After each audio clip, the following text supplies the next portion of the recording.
మత్తయి సువార్త 9:13.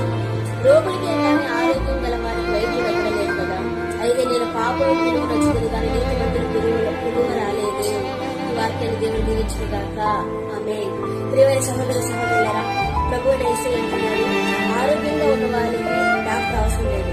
ఎవరైతే అనారోగ్య సమస్యలతో ఉంటున్నా వారే డాక్టర్ అవసరం. అలాగే దేవుడు మన ఆత్మీయ జీవితంలో ఆత్మీయ రోగాన్ని దేవుడు నయం చేయడానికి పాపులమైన మన ఎందుకు పరలోక మహిమను విడిచిపెట్టి దేవుడు ఈ లోకానికి వచ్చాడు.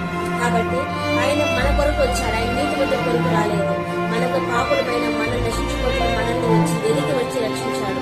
కాబట్టి మనకు దేవుడు ఏదైతే నేర్పించాడో అది నేర్పిస్తూ అనేక మంది నశించిపోతున్న వారిని దేవుడు నడిపించడానికి మనము కూడా ప్రభు యేసుక్రీస్తు లోకపు ఏ విధంగా ప్రవేశపడ్డాడు ఆత్మల కొరకు, మనం కూడా ఆత్మల కొరకు ఇటువంటి భారం కలిగి జీవించాలని యేసయ్య